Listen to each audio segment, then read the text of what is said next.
anybody though, but except for the sealed ones. Oh, yeah, the meeting hasn't started yet. That makes sense.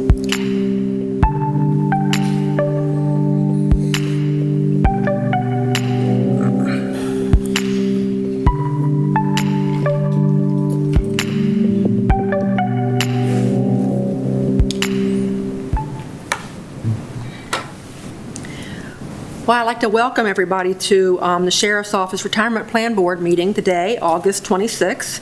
We're getting ready to start at 1 o'clock. Actually, we're a little delayed. First, I'd like to call to order. I am Jeanette Cudmore. I'm the Chief Financial Officer, acting as the chair today. We have John Walters. Lieutenant Safford. Catherine Pratson. All righty. So we have everybody's here. So the roll call. Approval first of the August 26, 21 agenda. Do I have a motion? Move to approve. I'll second it. I have a first and a second. All in favor? Aye. Aye. Motion carries. The next is the approval of the July 22nd, 2021 meeting minutes. Please review those, and then I'll ask for a motion.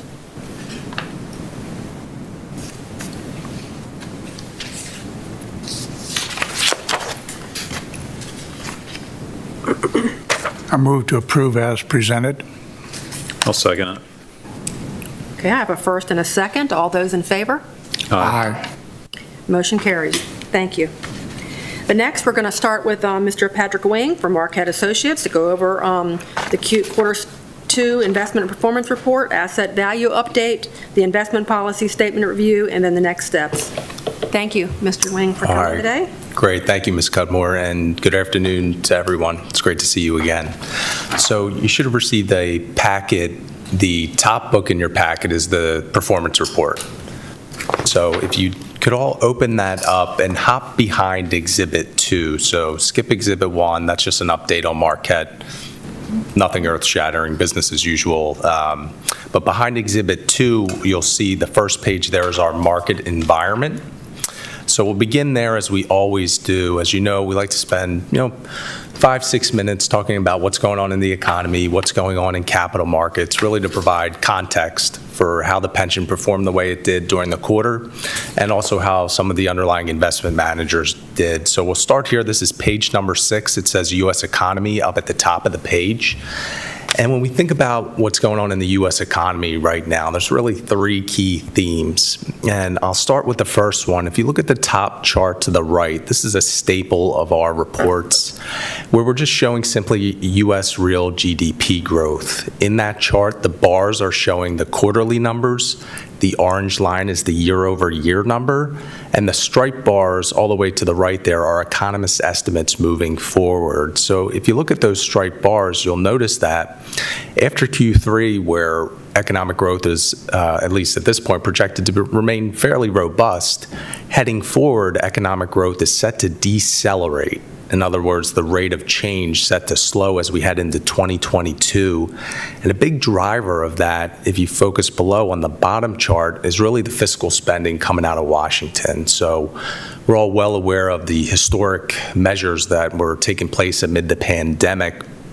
And what this chart is showing is basically the fiscal spending contribution to economic growth on a rolling 4-quarter average over the past, call it 15 years or so.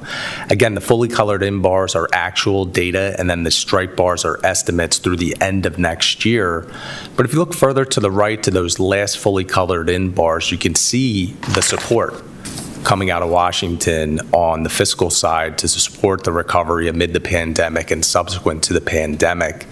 And you notice, though, with those striped bars, that contribution is set to decline and then even become a detractor as we head into next year. So a couple important things to note on this. Number one, the spending and the measures that took place, some of them are one-time, right? Stimulus checks, either a little bit more short-term if it's expanded unemployment benefits, but they don't increase the baseline spending going forward. They're one-off measures. So when they roll off, then fiscal policy isn't as supportive. I'd also note that these estimates right now don't include what we may see from an infrastructure perspective, whether it be the infrastructure bill that was currently passed out of the Senate, or maybe the budget resolution.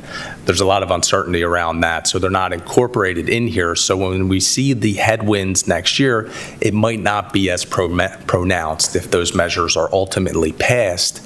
But that really points to the second key theme, is that this has been a public sector-led recovery so far by and large. So the economy right now is in this transition phase where we need to see the baton essentially passed from the fiscal authorities to really the private sector. And we've talked some in the past about the state of the consumer.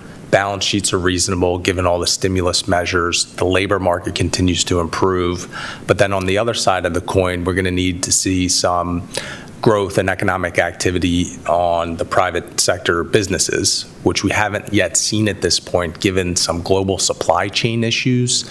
Inventory accumulation continues to be a challenge for many companies, sourcing the inputs they need to produce the goods and services for consumption. That was actually a big headwind in the most recently quarterly number that we saw for economic growth in Q2. It actually detracted almost a point and a half from economic growth at the headline, which is a big number from business inventory accumulation. And we're going to have to see that unfold, because if the consumer's going to hopefully drive the economy moving forward, well, they can't purchase goods and services if businesses don't have them to offer. So we're going to need to continue to see some alleviation in those supply chain issues, again, for this transition to be successful as we head into next year.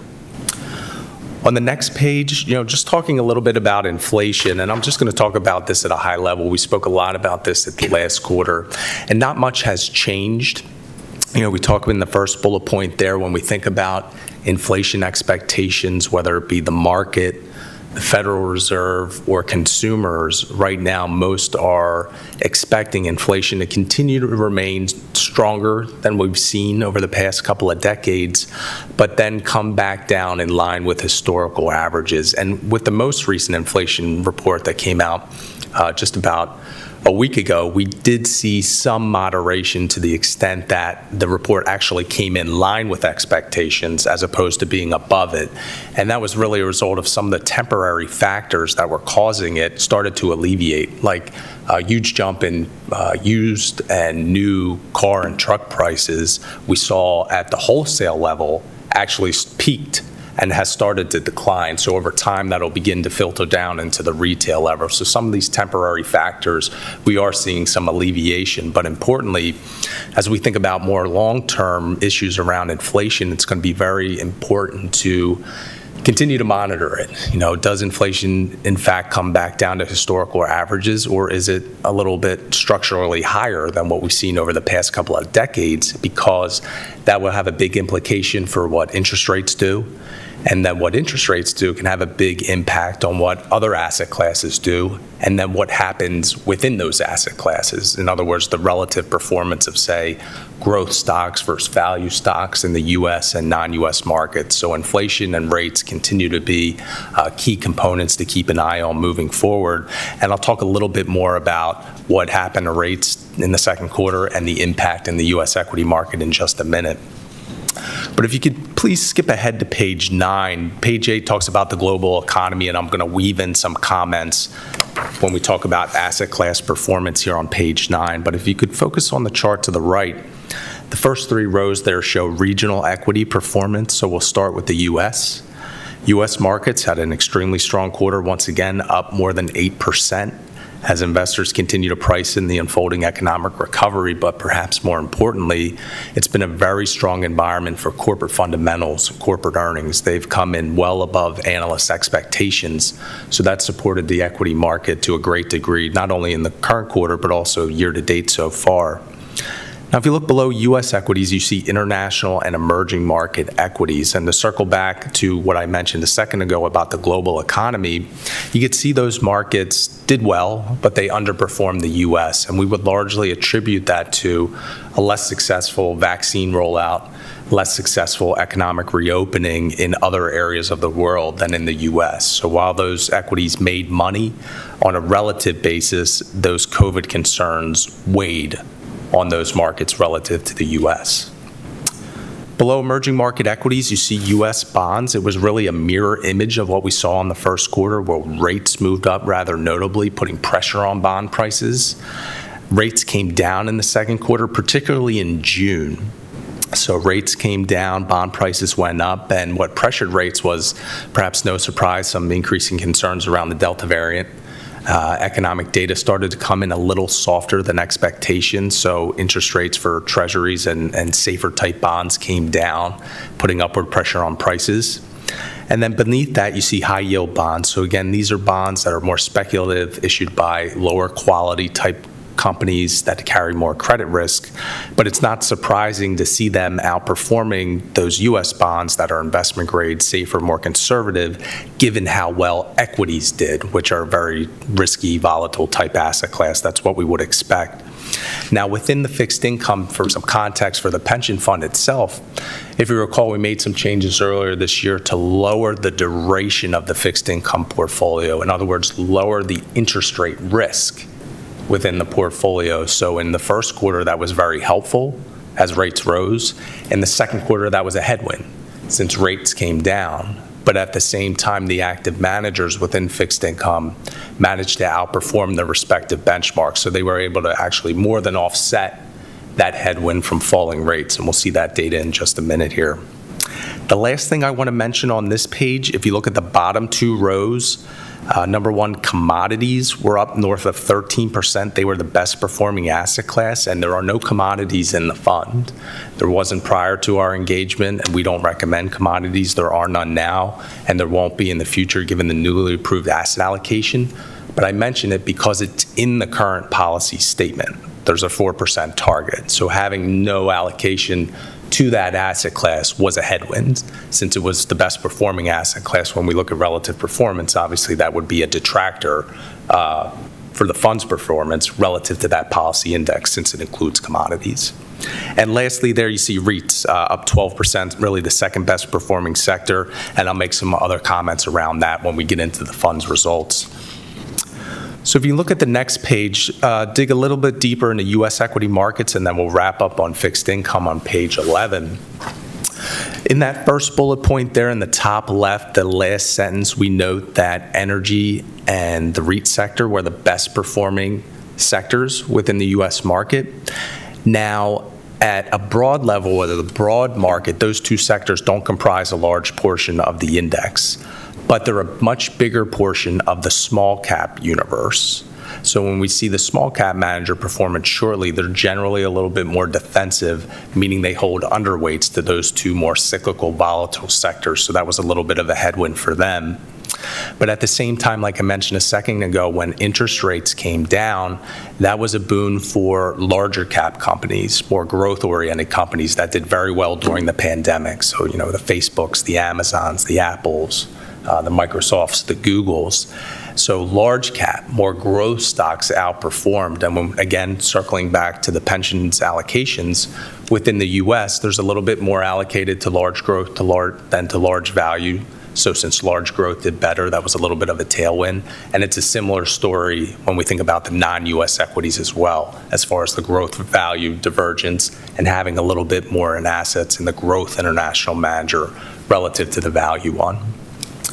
And then finally on page 11, again, just to illustrate the movement in rates up there at the top, we're showing the yield curve for Treasury bonds. You see the yields on that vertical axis and then the time to maturity across the horizontal. So all the way to the left on that horizontal axis, those are short-term bonds, and then you get to intermediate-term notes and longer-dated bonds. But the dotted line is where things stood at the end of Q1. And then the blue line at the end of Q2. So you can see how rates moved down for those more intermediate term notes between 5 and 10 years. And then again, a similar story between 10 and 30. So again, just illustrating the fact, rates down, bond prices up. And given we have a little bit less interest rate risk in the fixed income part of the portfolio, that specific occurrence was a little bit of a headwind. So with all that said, let me pause for a quick second. Any comments or questions around the market environment before we jump into the pension itself?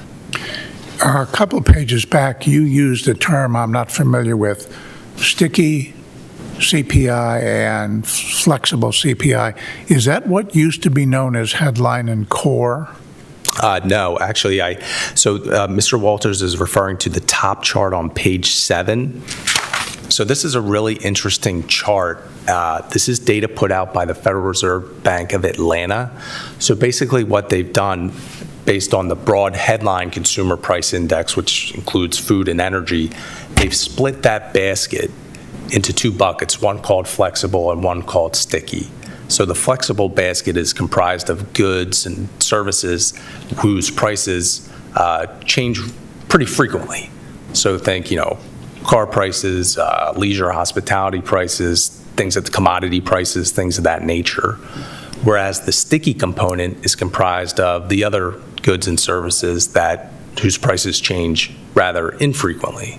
So think like home prices, medical care, higher education.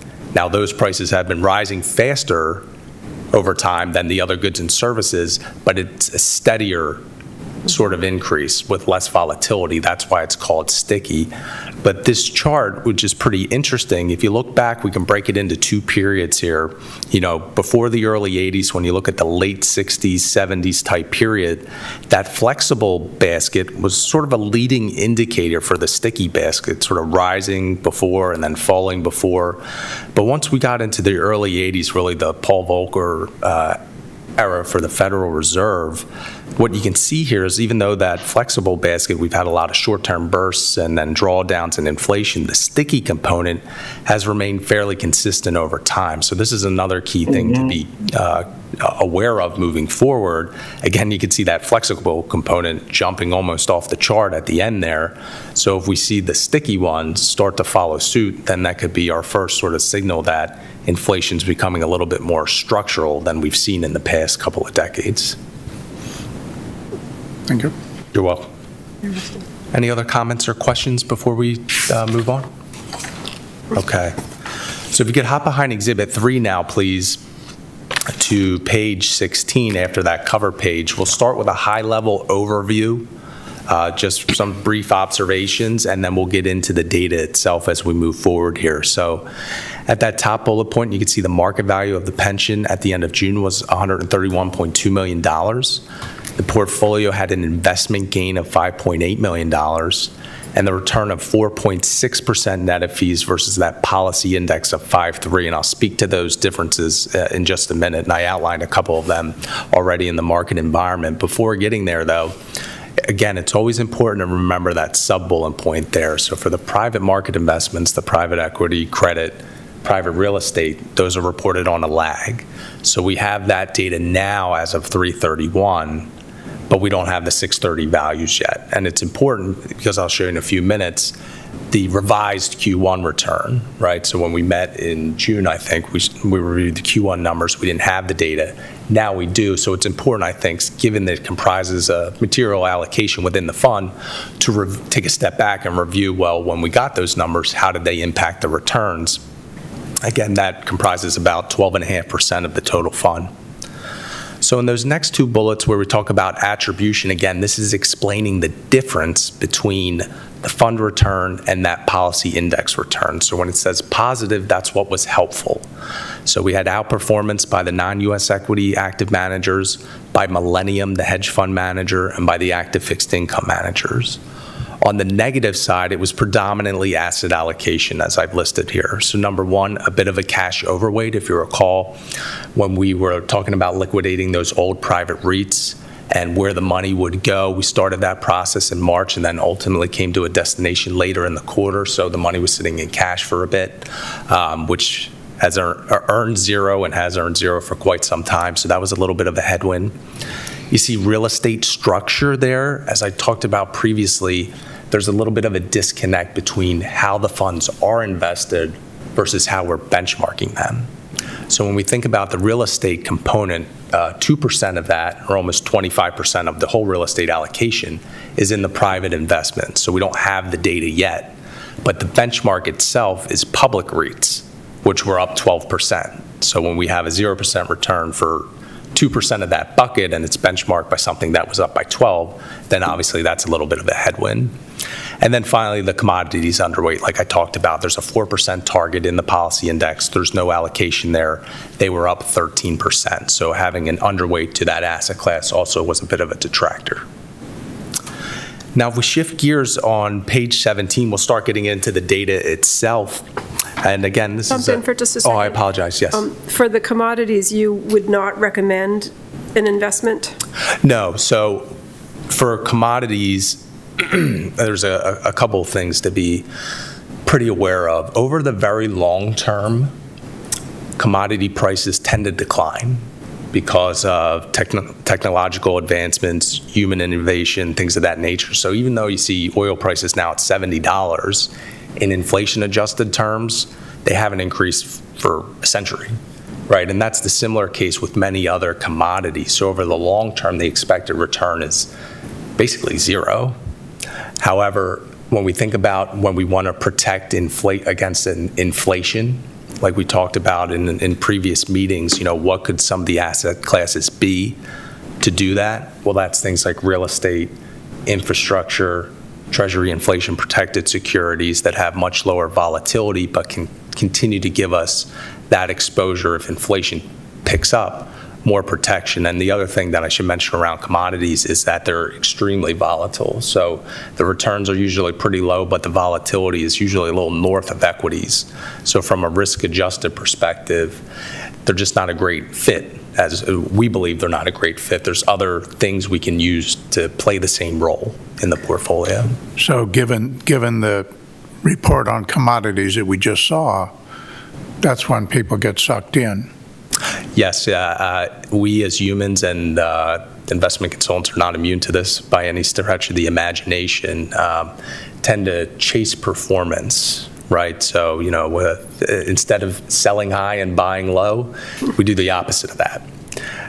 So I wouldn't be surprised to your comment, Mr. Walters, given those second quarter returns of many investors have started to pile in, and what's happened so far in Q3, they've underperformed.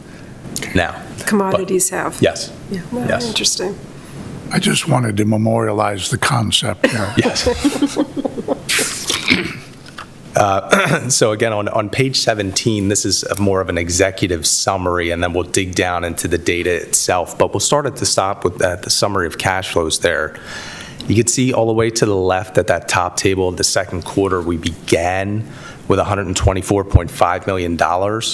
There was a cash inflow of just under $1 million, and then that investment gain that I spoke to a second ago. So the fund itself grew by about $6.7 million during the quarter. Now, importantly now, if you work your way from left to right in the middle where you see fiscal year to date, obviously extremely important now because we have the fiscal year behind us, absent the reported values on some of those private investments. But you see the market value there just a year ago was $99.1 million, cash inflow and an investment gain of about $29.4 million. So over the past year, the fund has grown by about $32.1 million. So markets have been very good over the past year. And importantly, as we shift gears to the returns in the middle of the page there where you see fiscal year to date, and I'll circle back to the earlier ones in just a second, at 27.5%, when we ultimately get those private market values, I'm hopeful that that number might be revised up closer to, say, 28.5% or so. So about 4 multiples of that 7.25 assumed rate of return. And all else equal, which admittedly it never is, from an actuarial perspective, when you get the new valuation report, given that fiscal year return was multiples above the assumed rate of return, we should see positive implications as far as the funded status and the health of the plan when we get that new report. Is net cash flow, is that external money coming in, or is it dividends?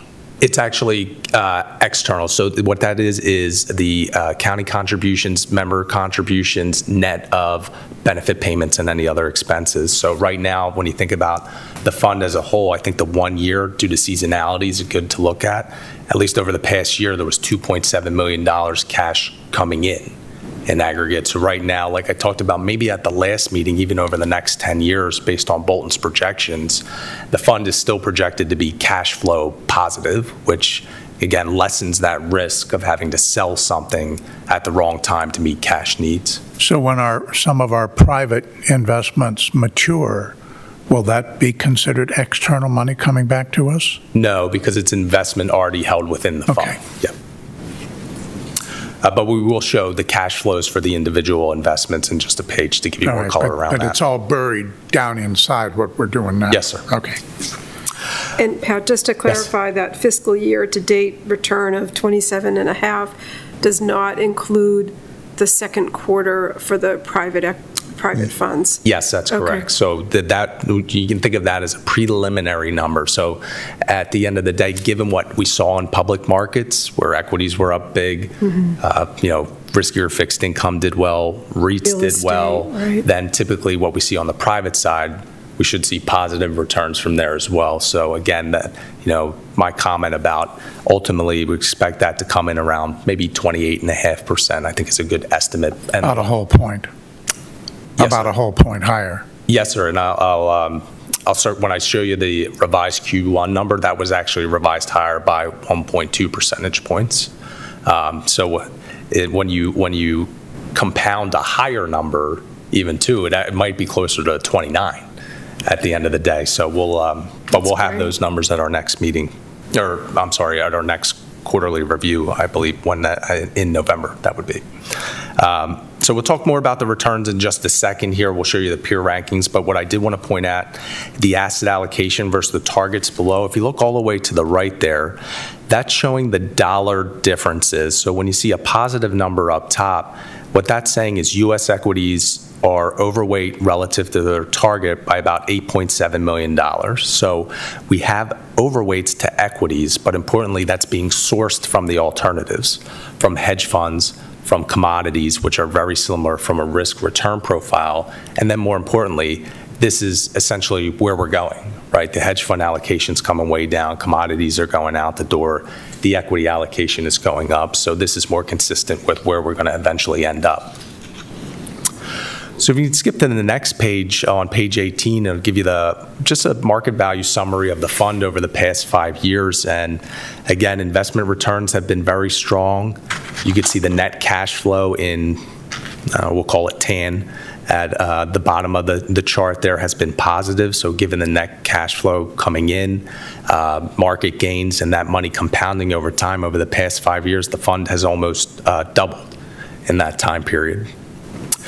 Now on 19, to circle back to your question, Mr. Walters, we break down all of the cash flows within the fund itself. So just a couple of quick comments on everything that went on during the quarter. So the net cash flow is in the second column there. You see a bunch of zeros in the first maybe 10 lines or so. Those are the equity manager where no changes were made during the quarter.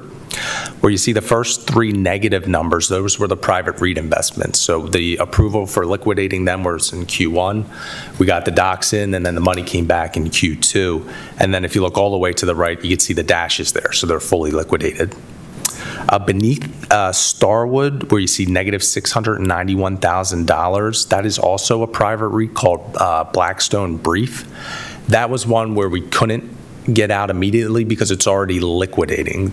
Blackstone made the decision about a year ago to liquidate the fund given the exposures. It had about close to 70% in retail, office, and hospitality. So every sector that got hit hard amid the pandemic, they made the decision to wind it down. So you can see they returned almost $700,000 during the quarter. We expect that to be fully liquidated either by year end or Q1. So as that money comes back in, then we'll make recommendations about where it should then go. So speaking of that fund and what drove them to start the liquidation process, and we talk about a few pages back, progress going forward. All these evictions that are potentially looming out there, has that been baked into the forward look? The forward look. Or with regard to GDP? With those GDP estimates, that's a economist aggregate put out by the Wall Street Journal. So I imagine that those guys, they get down on a super granular level, so they are taking that into account to some degree, at least, most of them, if they're doing their job thoroughly, I would imagine that they're done Okay. that, but I can't say it for sure.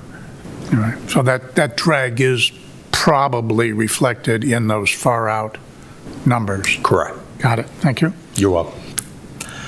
So below that, negative $691,000, again, in the middle of the page there, you see the addition to the Cohen and Steers Fund. Again, that happened earlier in the quarter. And then the Fidelity Fund, that was pretty much only maybe 2 or 3 business days prior to quarter end. And then when you go below that, the next 3 funds, those are a few of the private market investments. So we do update them for the cash flows, for the calls and distributions that happened during the quarter. But if you look to the right there, 0 net investment change, again, because we don't have the 630 values. Beneath that, where we get into some of the hedge funds, so this is right below the $270,000, you see a 0 number. That's the Graham Hedge Fund. Again, the board approved the liquidation or termination of that fund. Those proceeds, if you recall, came back in mid-July. And at our last meeting, it was approved to how to reallocate them. So that's already happened. As far as a couple of the other hedge funds there, you see Hatteras below that. That's a fund that, it's my understanding, was approved to be liquidated quite some time ago. But the way the liquidation works, it happens by quarterly tenders. Essentially, as an investor, you have to submit a document every quarter saying we want either this amount back or everything. And depending on what they receive in terms of redemption determines how much money you get back. So you can see during the quarter, we got back about 15%, even though we submitted a full redemption. So a long-winded way of saying we'll need to continue to submit those redemptions. Obviously, it's a marginal part of the overall fund, but we'll continue to work on that with Ms. Pratson and staff to get that liquidated over time. And it's a similar story with the Morgan Stanley hedge fund, a couple lines below that where you see negative $149. That is liquidating over time, but there are no quarterly tenders. It's just happening as they see fit. So with those 2 hedge funds, they're going to be line items. They're very small allocations, but we'll continue to see them in the report moving forward, I expect, for maybe the next couple of years. Below that, again, a lot of these names are in the private equity and private credit space. So you can see, again, we're adjusting the cash flows based on the calls and distributions, and then no net investment change there. On the next page, on page 20, again, a similar story. The first, call it 7 or so numbers you see in the net cash flow. Again, for private equity, private credit investments for the calls and distributions, but no investment change. And then within fixed income as well, there were no net cash flows during the quarter, but then you start to see the net investment change as rates came down. Again, those managers made money during the quarter. So with that said, unless there are any questions around that, we can skip ahead a little bit and look at the returns. Okay. So the next few pages are just an asset allocation history in 22 and 23, break down things across manager levels, but I'll show you the more up-to-date data when we get into the next section of the book. So on page 24, if you will, this shows the peer ranking returns here. So just as a quick review, we use a third party called Investment Metrics to generate these reports. We use it, maybe 50 other consultants use it. So there's really trillions of dollars of institutional assets on the platform, giving us the opportunity to slice and dice the data and compare it on an anonymized basis. So there's a ton going on this page. But if you would please focus your attention on the bottom 2 rows where you see the circle and the triangle there to the left. And then as we work our way from left to right here, you can see the 4.6% return was below the median during the quarter in the 83rd percentile. Again, as I mentioned, we would expect that to eventually be revised up. I'll show you on the next page, Q1 was revised up by about 1.2 percentage points. So if we get half of that number eventually, I'm hopeful that will be end up at close to the median or even above it when those numbers come in. Now, year to date, as you work your way to the right, even though we're still waiting for those numbers, we're in line with that policy index given outperformance from the first quarter. And then relative to peer group, again, lower numbers are better, pretty much in that top quartile, which, again, at the risk of sounding like a broken record, we'll get revised numbers from the private market investments. The year-to-date, fiscal year-to-date numbers, are next there. You can see the ranking in the top half. similar story for 3 years, 5 years closer to the median, and then the 10-year number, as we talked about before, not quite as favorable from, at least from a peer perspective relative to similar institutions out there. On page 25, so just to illustrate the comments I made about the revision, so this is a restated peer ranking as of March, so that we have those numbers now. So again, if you can focus on the bottom 2 rows, you can see the Q1 return ended at 4.8%. When we had originally reported it was 3.6. So again, about a 1.2 percentage increase, which was obviously positive from a ranking perspective. Originally it was the 34th percentile, now the top 8%. So a strong revision to that Q1 number. Again, just wanted to illustrate my comments about why we would expect the Q2 number to ultimately be revised up when we have that data come in from the private markets. Any questions around that data before we jump into the managers themselves? Okay, so the manager returns, if you would skip to page 28, please. Now we'll dig into the asset classes and the individual managers. So on 28 and 29, anytime you see a dark gray line, that is what we call a composite, or think of an asset class. So we're showing the total pension fund numbers up top.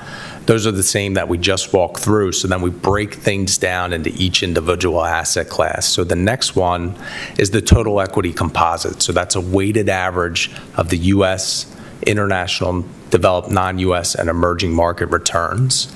You can see that was slightly ahead of the benchmark there at 6.9 versus 6.5. That was largely driven by the non-U.S. equity managers that I'll get to shortly. Below that, you can see U.S. equity composite. So again, the weighted average of the 5 U.S. equity managers was slightly behind the benchmark at 7 versus 7.6. The first 2 managers you see there are passive index funds, so the returns were in line with the benchmark as we would expect. The last 3 are active managers, starting with American Century. They're the large cap active growth manager. You can see for the quarter, they were up 9.6%, by about 2.5 percentage points behind the benchmark. Their underperformance was largely due to stock selection during the quarter, specifically within the consumer discretionary sector. They held an overweight to Tesla and also DraftKings, which is an online gaming company, one of many that have been launched over the past couple years, given changes in various state laws. But they were the key drags on relative performance. And then, as I mentioned, for the 2 active small cap managers, the Virtus, Kayne Anderson, and then ICM, again, they typically hold underweights to energy and REITs, which were the 2 best performing sectors, so that weighed on their relative results. Beneath that, you see the developed non-U.S. equity composite in aggregate, up 7.5% versus 5.2 for the benchmark. So this really what drove the outperformance at the total equity level. So there's 2 active managers here and then a passive fund in the middle.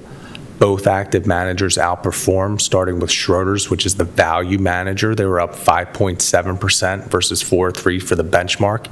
Again, some pretty strong stock selection from them during the quarter generated that outperformance. Really, their avoidance of some tech names in China, which has come under some pressure recently due to some regulatory scrutiny or crackdowns from the regime over there.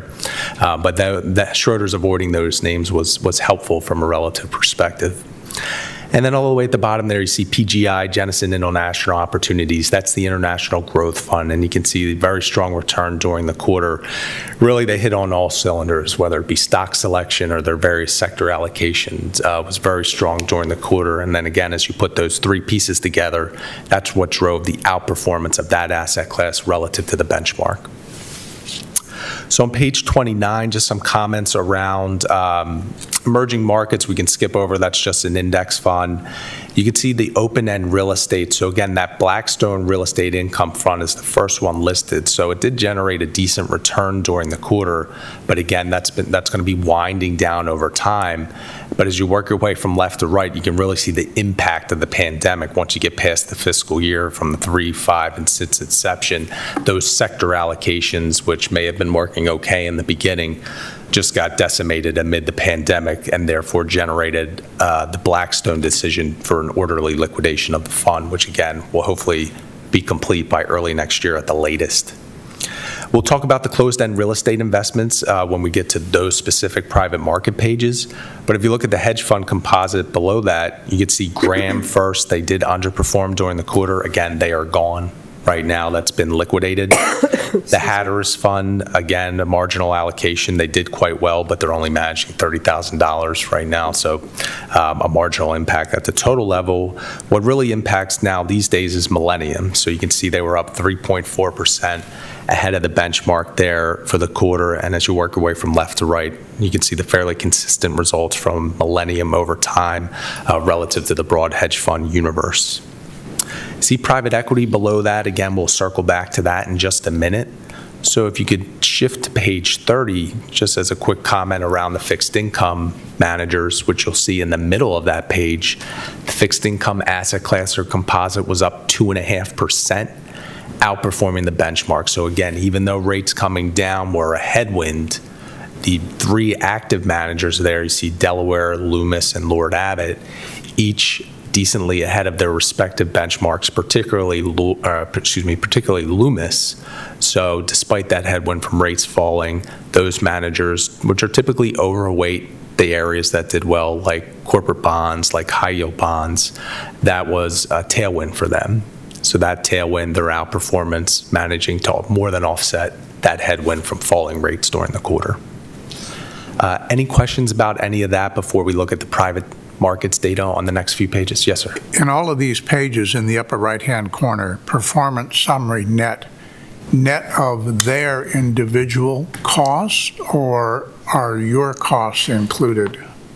The net of just the investment manager costs, not our costs, sir. All right.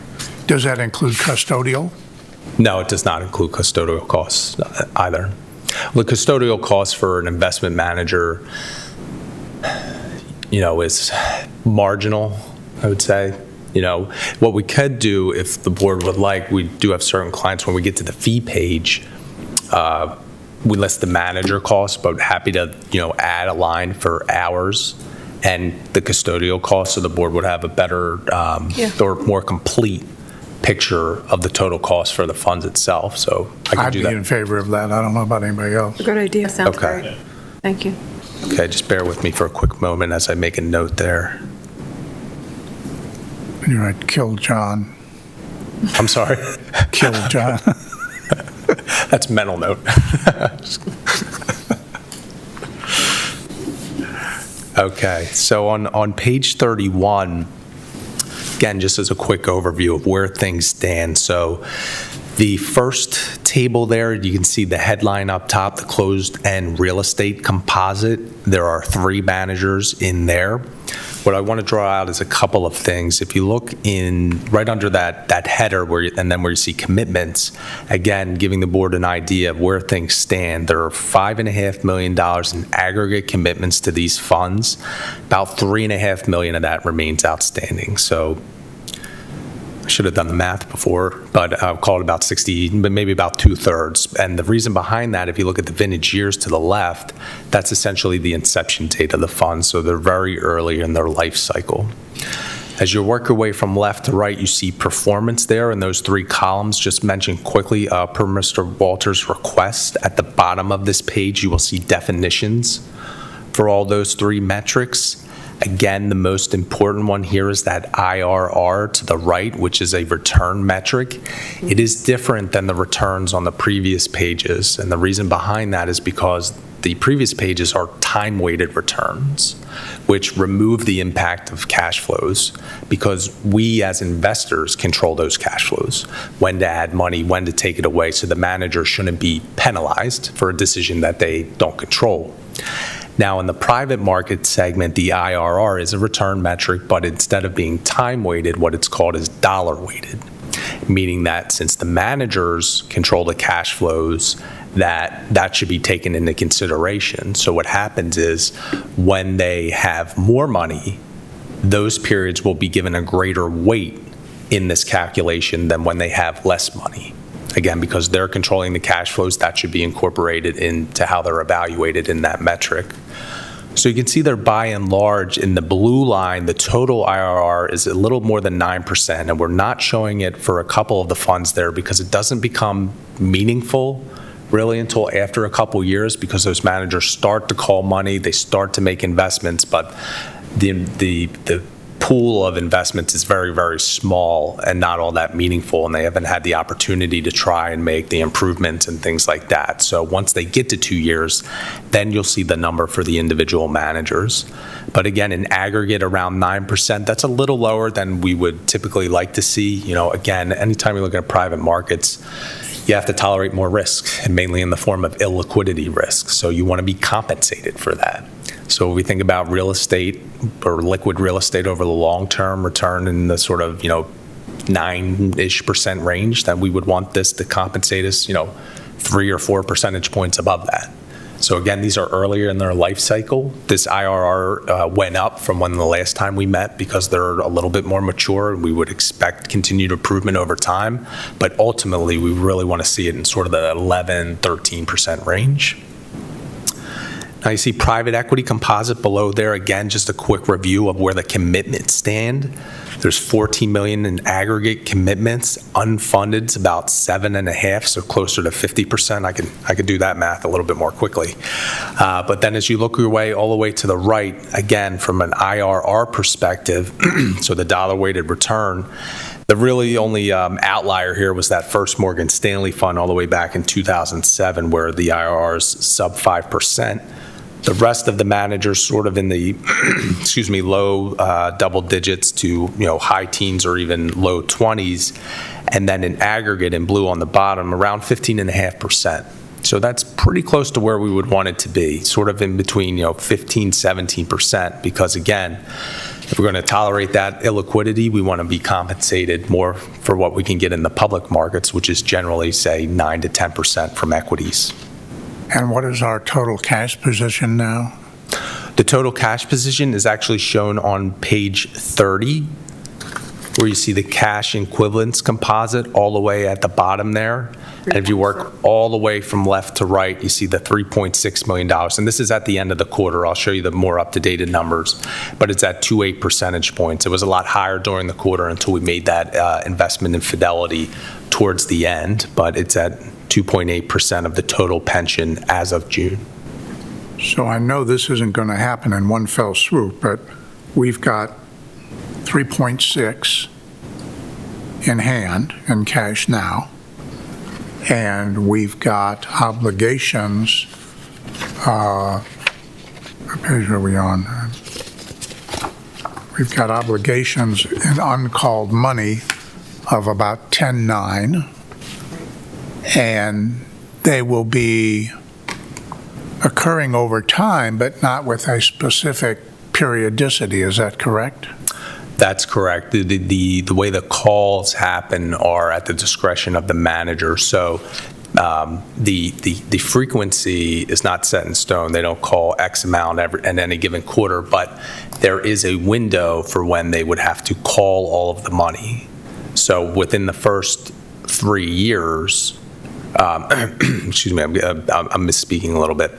There's a window when they have to call all of it. It isn't in the first 3 years, but it would be in the first, say, 5, 6, 7 years, because the life of the fund is typically 10 to 12 years. Right. So if they're going to make an investment, try to make operational improvements, it's not going to happen overnight. It's going to happen over a period of a few years. But I understand where you're getting at, or at least I think I do.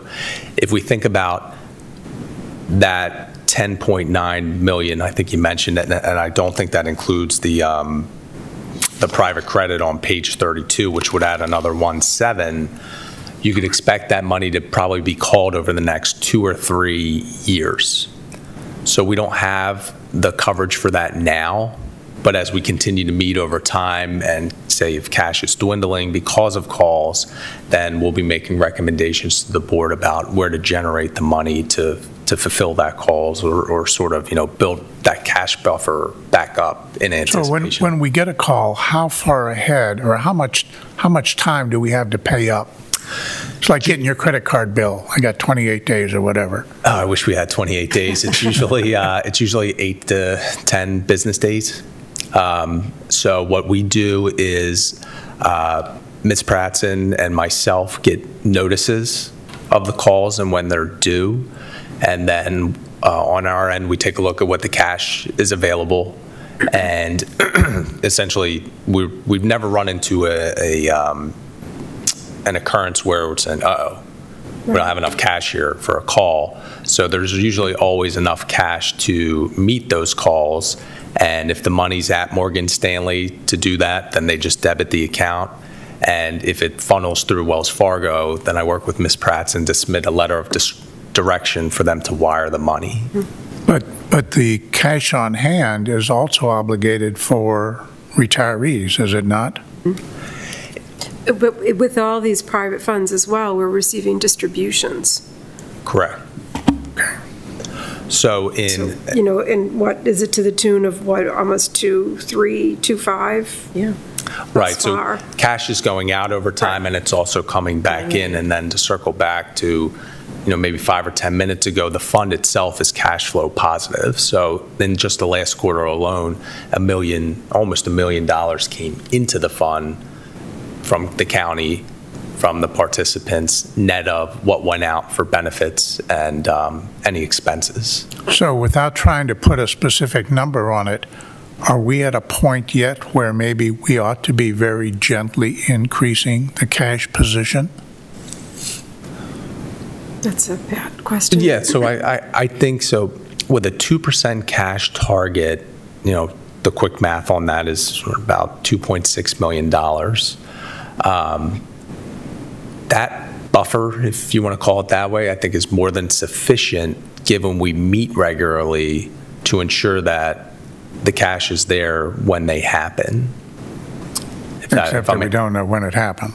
We don't know when it happens, but, we've never had a situation where we've had, like $1 million being called in between a meeting. I think probably the most might have been a few $100,000. So, I don't foresee that being an issue, but, over time, if the fund starts to go into more of a neutral or negative cash flow position, then, that could be a signal to revisit that. But given the frequency of the meetings and the calls and distributions and the net cash flow coming into the fund, I don't see it as an issue in the near term. Okay, thank you. And it hasn't been since we've been in the private equity.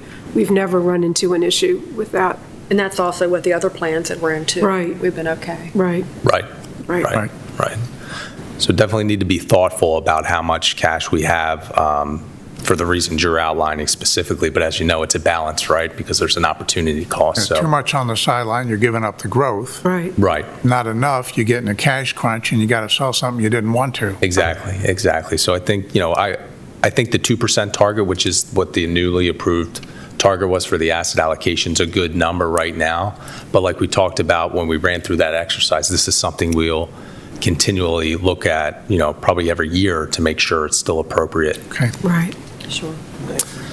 So on page 32, please, just quickly for the private credit managers. So again, in the commitments there, you see a commitment of $6.3 million. The unfunded commitment here is much smaller, just about 25% remaining to fund these commitments. And if you look all the way to the right again, for the IRRs in blue, a little north of 8%.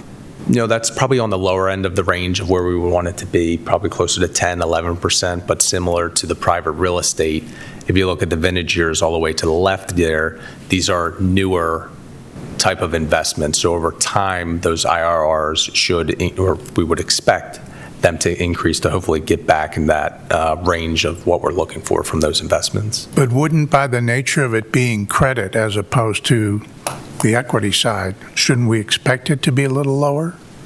Than equities. Oh, absolutely. Yes. So when I mentioned for equities, sort of the range that we would look for a successful private equity program is sort of in the 15-17% range. So for this, it's more in the, say, the 9 to 10% range. Okay. So that first one is kind of in the ballpark. Mm-hmm. Correct. For credit. Yes, correct. All right. Yes. That's what I'm getting Yes. at. All right. You got it. Absolutely. Any other questions about that data? I just wanted to touch on fees quickly before we shift gears into the next book. Okay. So if you would all please turn to page 35. Again, on 34 and 35, We talked about it in the past. I don't know that you're receiving this data before, but in the interest of, transparency and full knowledge of what is being paid by the fund, if you look on page 35 in that blue row all the way to the bottom, this is the aggregate fees. So all the way to the right there, the fees are about 0.58% right now. That did come down a little bit from Q1, given the liquidation of the private REITs. It's going to come down again in Q3 once the Graham, which has been liquidated, is gone, when that Blackstone fund continues to liquidate. And over time, and I'll talk about this shortly when we get into the next book, as you know, when we met initially, we are diligent about monitoring share classes and things of that nature. And when we can make conversions into cheaper share classes, we do it immediately. And I think over time, too, if we think about the work we've done just this year, and it's been a lot, and I appreciate you giving me your time. We did a look through of the equities and the fixed income, and we did changes on the margin to find a little bit more balance. And once we get through the asset allocation and the investment policy, we'll circle back to that and see, are there any other changes we want to make from a manager perspective, or using more index funds to continue to put downward pressure on those fees being paid. And this would be the page where we talked about earlier, we could add another line item for ourselves and then another line item for the custodian, and then aggregate that up at the bottom so you see the basically everything being paid by the fund. So with all that said, that wraps up my comments as far as the Q2 performance report. Happy to answer any questions or additional comments from the board before we shift gears here. On page 36, Yes, sir. left-hand side, fourth line up from the bottom, what is the information ratio? What does that mean? Page 36. Oh, fourth line up from the bottom. Yeah, Yes, I see. Okay. what is that? Yeah, so this page, this is a staple of our reports. It's very technical, granular. So I'm wary of really getting into it. But the information ratio, what that measures is, it's basically it's a division where the numerator is outperformance and the denominator is the standard deviation of returns relative to your policy benchmark. So basically, it's a measure of, it's really used for managers. It's a measure of skill. And what I mean by that is if they are outperforming, but they're taking a lot of bets relative to the benchmark, which is the denominator, how different they are than the benchmark, that's the measure. So if they're outperforming by a lot and they're not making huge bets, the number will be higher, and it's generally considered a measure of skill. If they're outperforming by a lot but making huge bets relative to the benchmark, then the number will be smaller, and that's less of a measure of skill Like relative. alpha? I'm sorry? Is that like alpha? Well, the numerator would be alpha, Okay. but then the denominator would be how the returns deviate from the benchmark.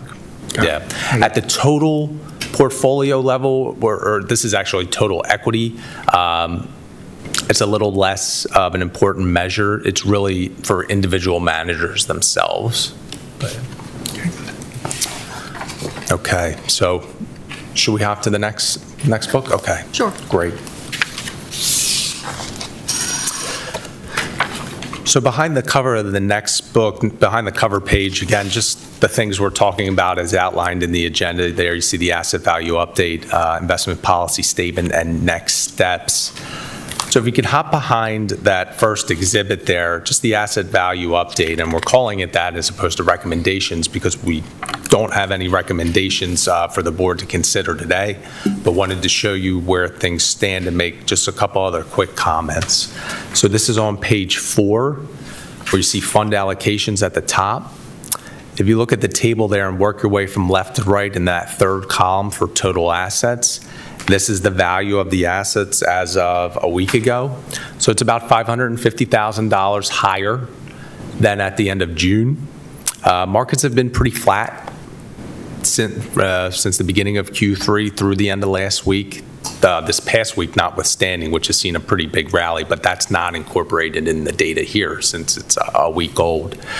The other thing I want to mention is if you look at the bottom Smaller table to the left there, again, just to reiterate the comments we talked about earlier, where we're showing the asset classes, their allocations in black, targets in blue, and then the difference greens indicative of an overweight and vice versa for red. So again, we have the overweight to equity, the underweight to alternatives, which is mainly from the hedge fund allocation and the commodities allocation. So even though these are decent differences, again, it's essentially where we're headed over time, given the previously approved asset allocation. The last thing I want to mention on this page, if you can look at the first column underneath U.S. equity, the last manager in there, you'll notice William Blair Small Cap Value. So in probably, I think it was January this year, we did a big review of the equity structure within the fund, the various managers, how the pieces fit together, things of that nature. And we had made the recommendation to add a small cap value manager called ICM, Investment Counselors in Maryland. So very recently, post Q2, that team was acquired by William Blair. So what happened was William Blair acquired ICM.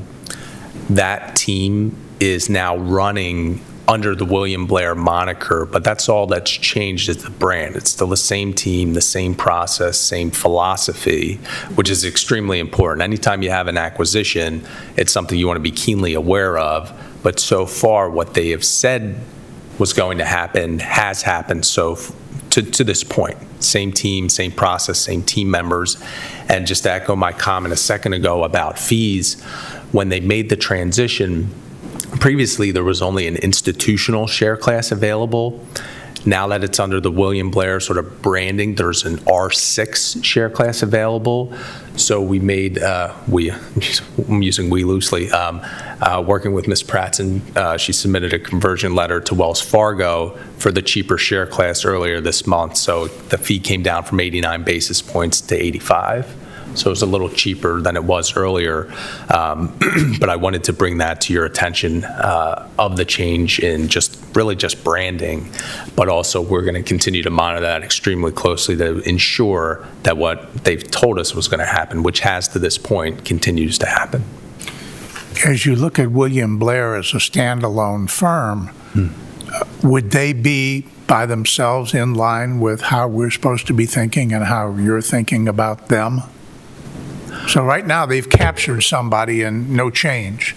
But if they hadn't, let me rephrase it, is their culture likely to enforce a change on what they have just bought?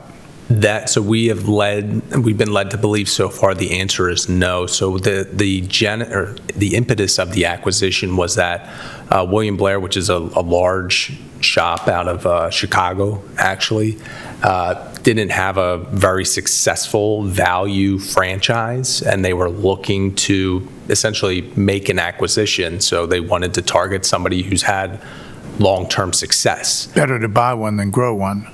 A lot easier to buy one to grow, and you're spot on there. So, and then importantly also, Mr. Walters, this team, they're not going to Chicago. They're staying in Maryland. Okay. And they're going to stay there. So I think that's important when you think about turnover for key investment professionals and staff. And that's a huge culture shock, asking somebody to pick up and move to the Windy City. So as far as a location, team, process, strategy, we've seen no changes. But as I mentioned, we'll continue to be diligent about that. Okay, so in the next exhibit, on the investment policy statement, if you would turn to page is this? Page 6, and then behind that there are a couple of inserts, and I'll talk to that in just a minute. But as far as the IPS, now that the new asset allocation has been formally approved, we essentially took a look at the existing investment policy statement and have drafted a new one for the board's consideration. And what I would like to do over the next few minutes is just talk about sort of the key differences between the existing one and the new one, with the ultimate goal, and I am not going to walk through this line by line, but the ultimate goal being at our next meeting, if the board has had time to take a look at the new statement, then we can circle back up on it and talk about any comments, suggested changes as we continue to progress in this process. So on page 6, as far as the IPS is concerned, you can see that top bullet point, exactly what are we trying to do or what does the IPS do? I think that gets at it rather succinctly, but we think about this, it's the roadmap, right?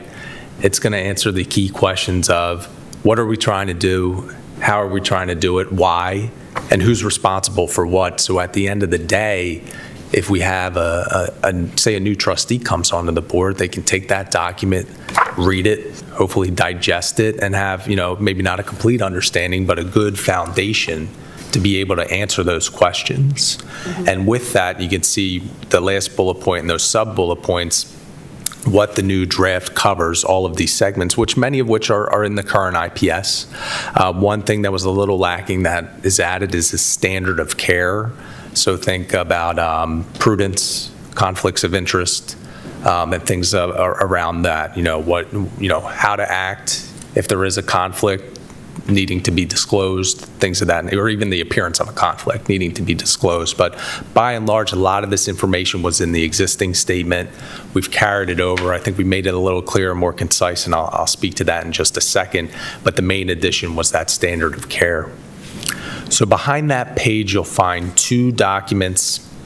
The one on top is your current policy statement, and the one behind that is the draft.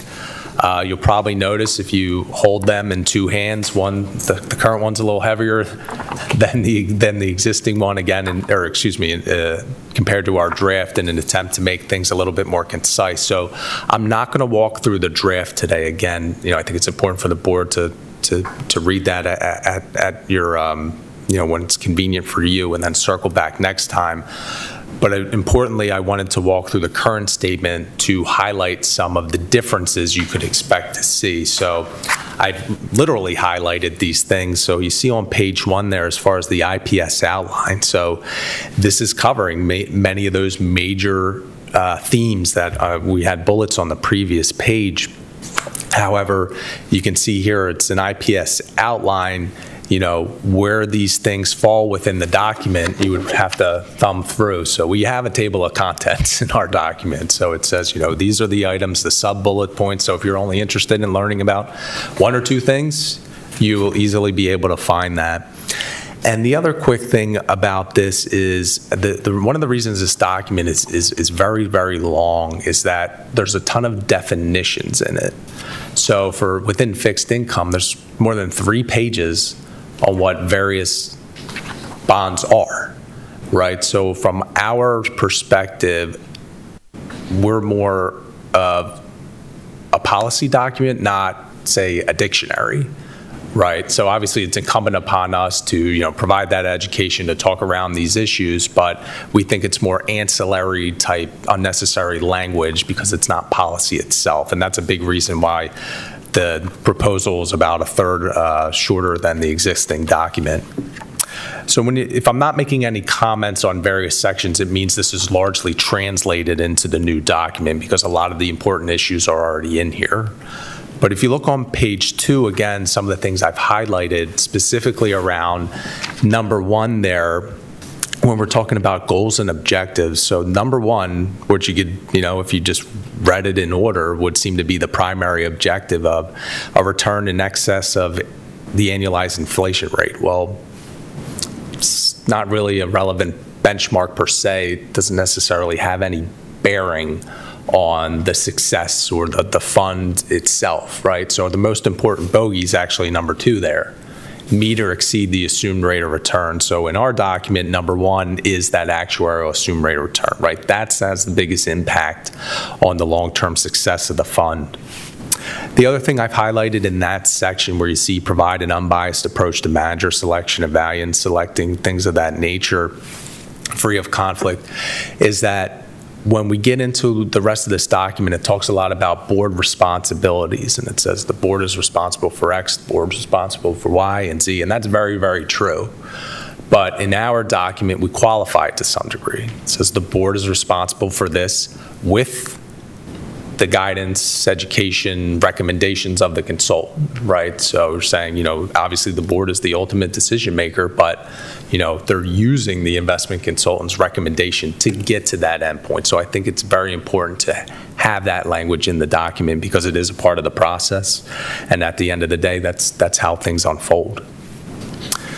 So if you please skip ahead to page 4 here, and really 4 and 5 in conjunction.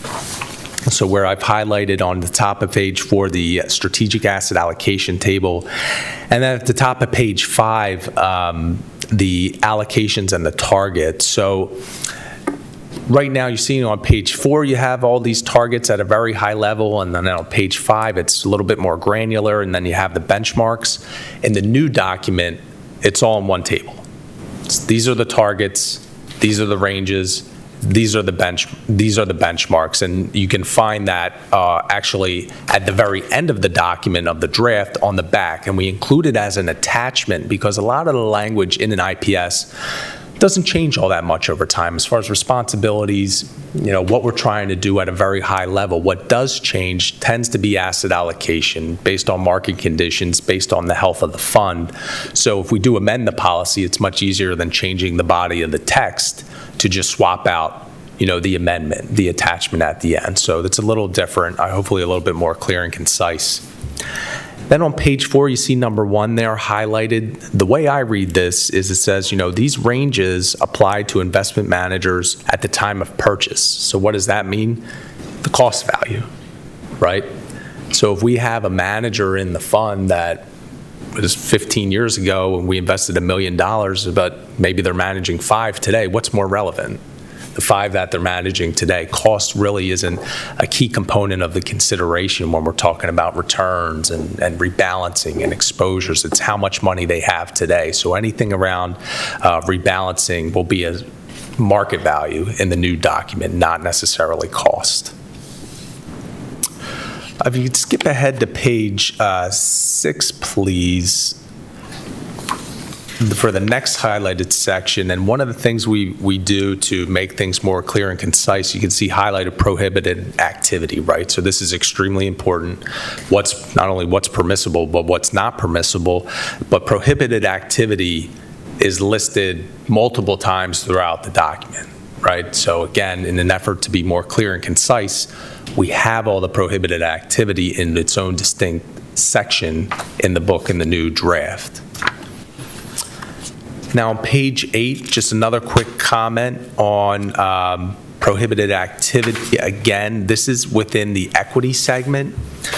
So I've highlighted here the key section is about 3 rows down, where essentially it's saying that no manager can hold more than 15% of an individual security.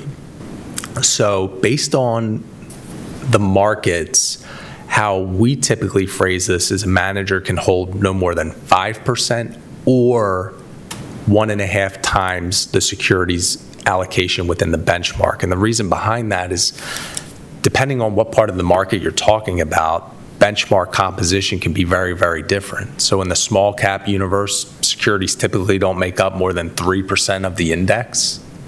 But in the large cap universe, given the size of those very, very large growth companies, they might make up 9-10% of the index. So what we're trying to do here is have a reasonable constraint, but then for those managers where it would, really tie their hands, in essence, really have them perpetually underweight a security, give them a little bit more flexibility if the benchmark is constructed more in a top-heavy type of fashion, if you will. Right, where the securities at the top of the list might comprise more than 5% of the benchmark. But so no greater than the 5% or 1.5 times what the security is in the benchmark itself. Either or? No Lesser of? No more than the greater of. Yep. So you see, just to echo my comments, I have nothing highlighted here, but on the bottom of page 8 here, you can see this is just fixed income, but it starts there at the bottom, goes through page 9, page 10, and then through the middle of page 11. So more than 3 pages just on definitions various fixed income securities. So again, we're of the mind that this isn't policy. It's more ancillary language that isn't all that necessary for the document itself. On page 12, again, thinking about prohibited activity here, this is within fixed income.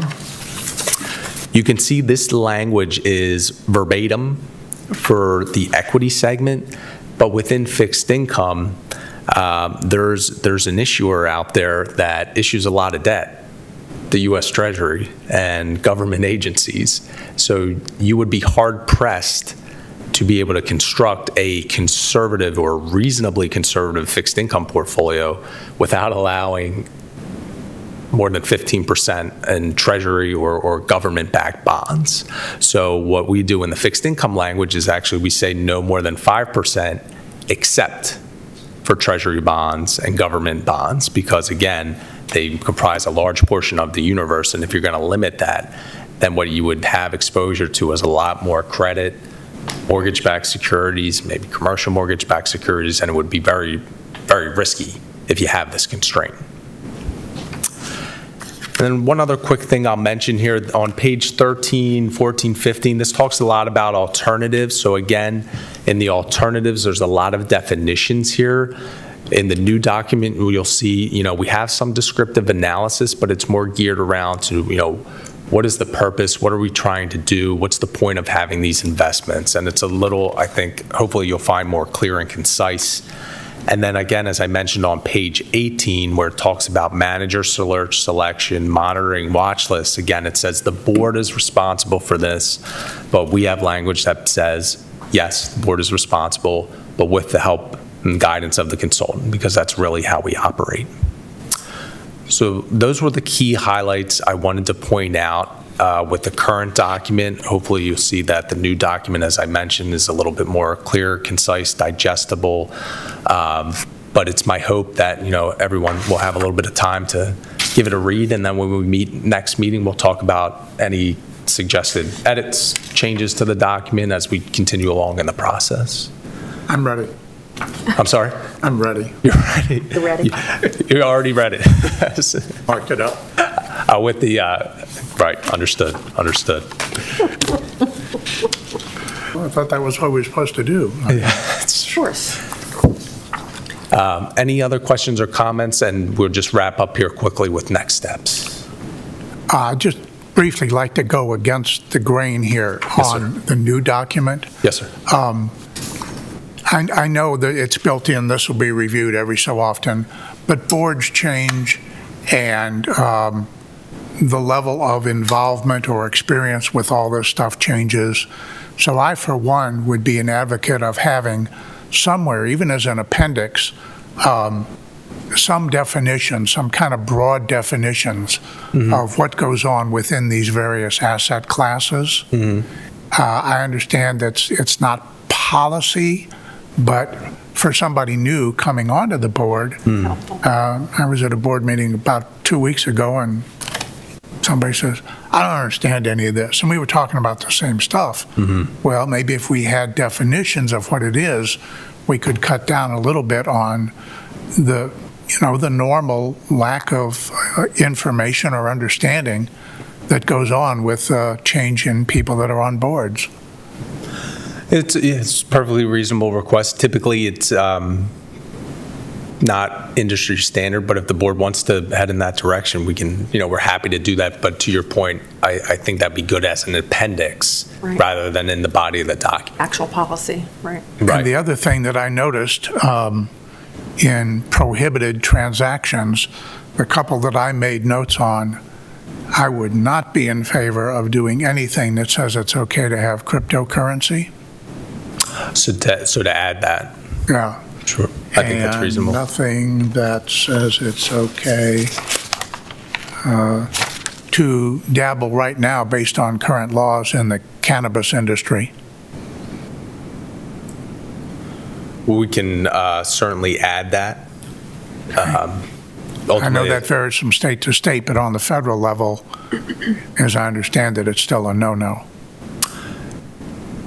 by law, yes, there are publicly traded cannabis companies, but if the board does not want to, have that be part of the pension, then happy to add that to the prohibited activity. Well, if it becomes, a change in federal law, and we're looking at this thing every 2, 3, 4 years, whatever, then we can go back and focus on that particular line item.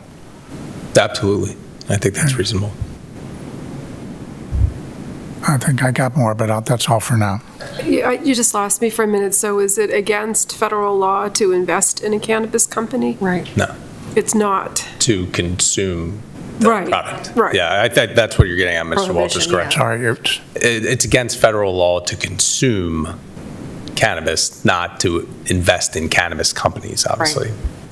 that is correct, but under federal law, as I understand it, cannabis per se is still a Illegal. prohibited Right. drug. Right. Okay. Okay, I follow. I didn't follow it. Okay, So, it's kind of a dichotomy there, right. Not that we're smoking it, it's whether or not we're buying into the profits of it. Right. And it would be unlikely, most of those publicly traded companies are actually Canadian, which are a little bit more lax. But to add that to prohibited activity, I think that's perfectly reasonable. So I think, again, getting back to where we change personnel and the understanding is different, and you hear and see all this stuff on TV, oh, this is hot, you need to be doing this. I'd take foreign exchange off the list, but that is a no-no. A direct investment in FX. Well, not just that, but playing currencies against each other.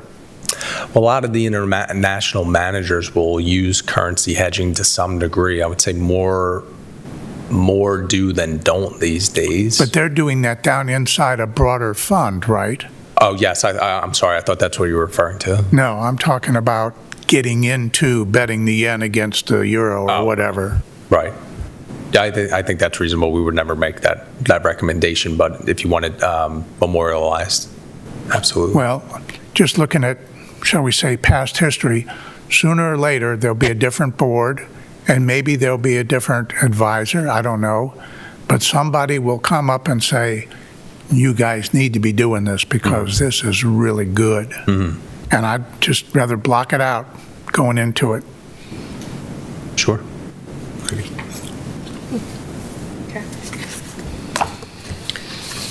Okay. Well, a lot to think of. Yes, it is.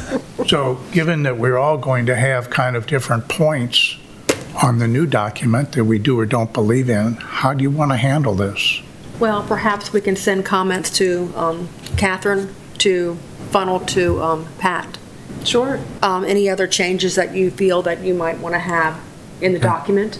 All right. And then we can Review. collect all of them and then bring them back at a later time or the next meeting. Right. All right. Does that So help? anything that is in advance of the next meeting, please send to me. Right. But the next meeting is also appropriate to add whatever comments, I would assume. Exactly. Yeah, okay. Sure. Okay, great. Before you go to your next steps, do we need a motion to accept the second quarter report? I think so. Okay. Second. No, second. Okay. I have a first and a second. Do I have, Aye. aye? Aye. Thank you. Motion carries. All right. Steps?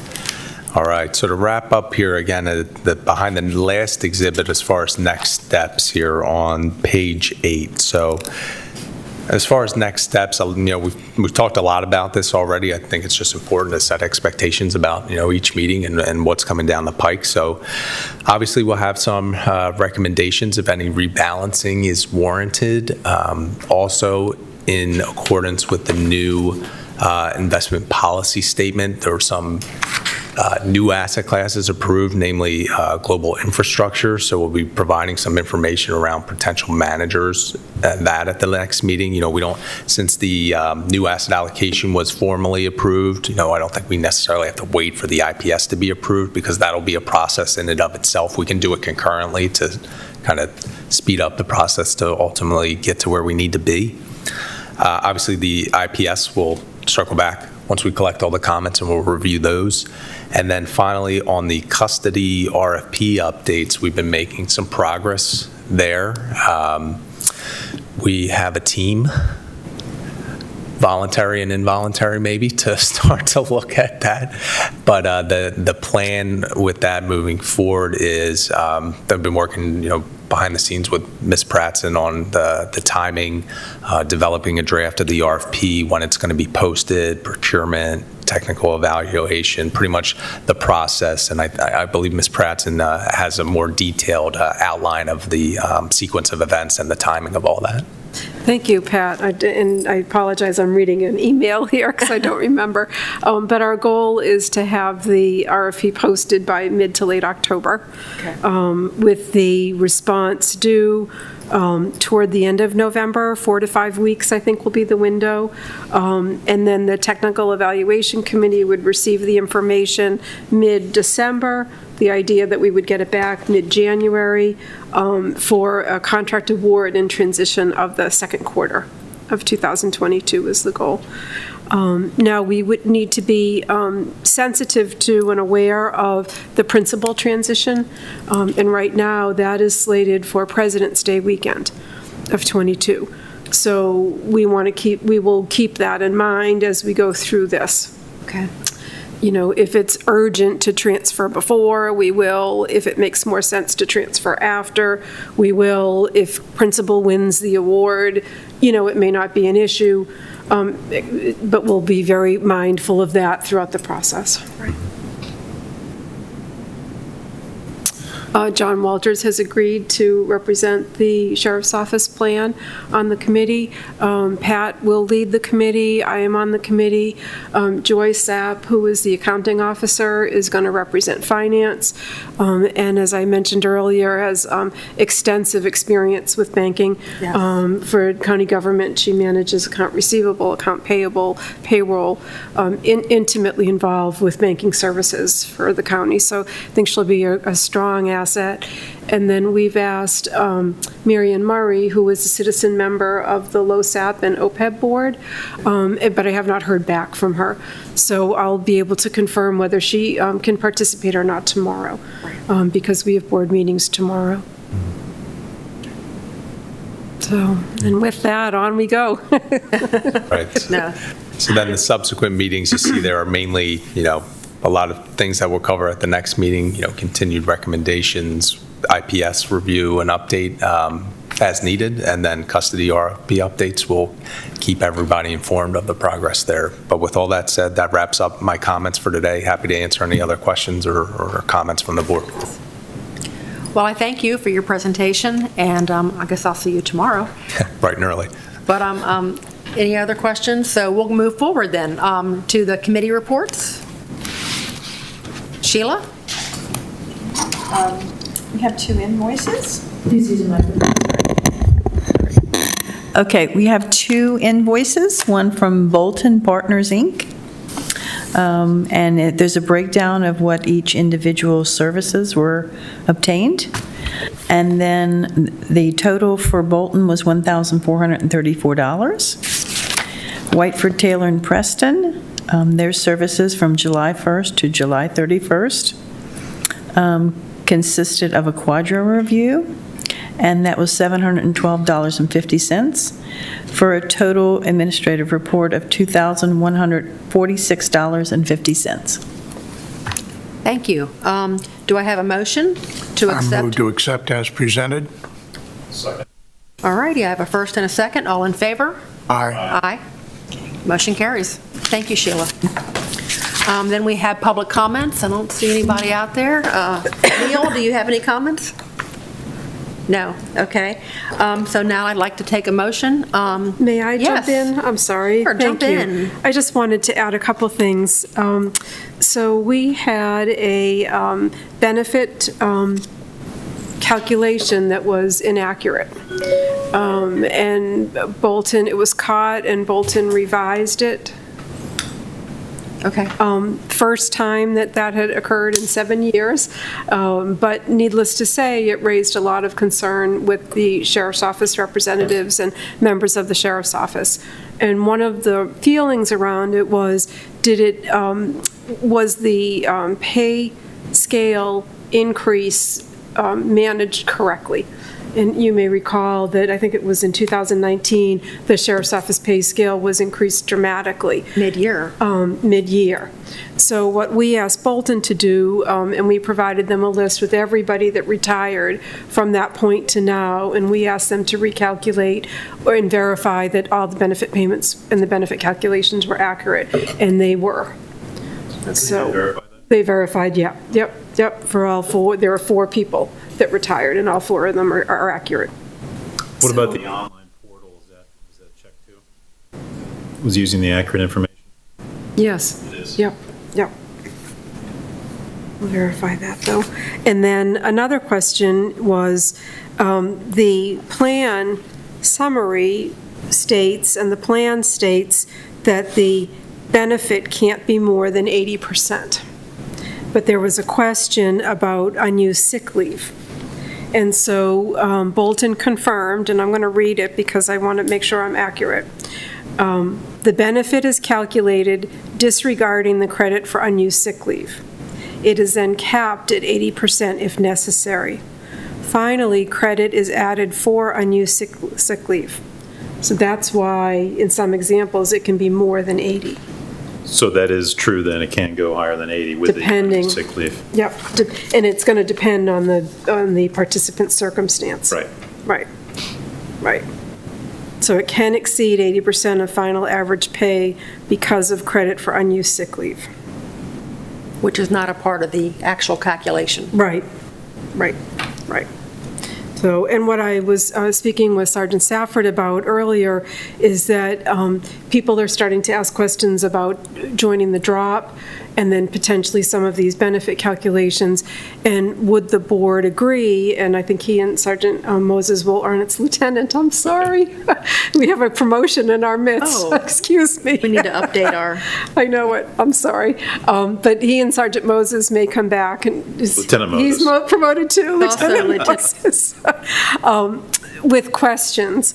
And then if the board could consider perhaps inviting Mary Claire and/or Bolton to participate in a meeting to explain these, answer these questions, explain these concepts further. Sure. Because then the participants would have that as reference material. No, that's a great idea. Yeah, I think it's a good idea to do that. Okay. And like you talked about, it's something they can refer back to watching these The tape. YouTube channels. Yep. And just to break down how the benefits are calculated and Yep, and it will be process. memorialized, so people Exactly. would have that as reference. And then, I just remembered, we have FAQs around the DROP program. Correct. So if you need any of that material, we certainly have that available. Okay, thank Maybe you. some of those could be updated with this recent information on the, above the 80%. Right, So we may want to look at those FAQs to make sure. right. So I don't know if the board would be willing to vote on a motion to invite them to an upcoming meeting, or if you would prefer to speak with Lieutenant Moses first. Yeah, if it's okay, I'll talk to him. And Okay. then, Yep. then I'll send an email out to everybody. Yep. Yep. And then we can have that as an agenda item next meeting. Right. And then invite them to a future meeting, and certainly participants can join us, in the room as well, but Right. then it will be, it'll be taped also. Okay, thank you. Yeah, thank you.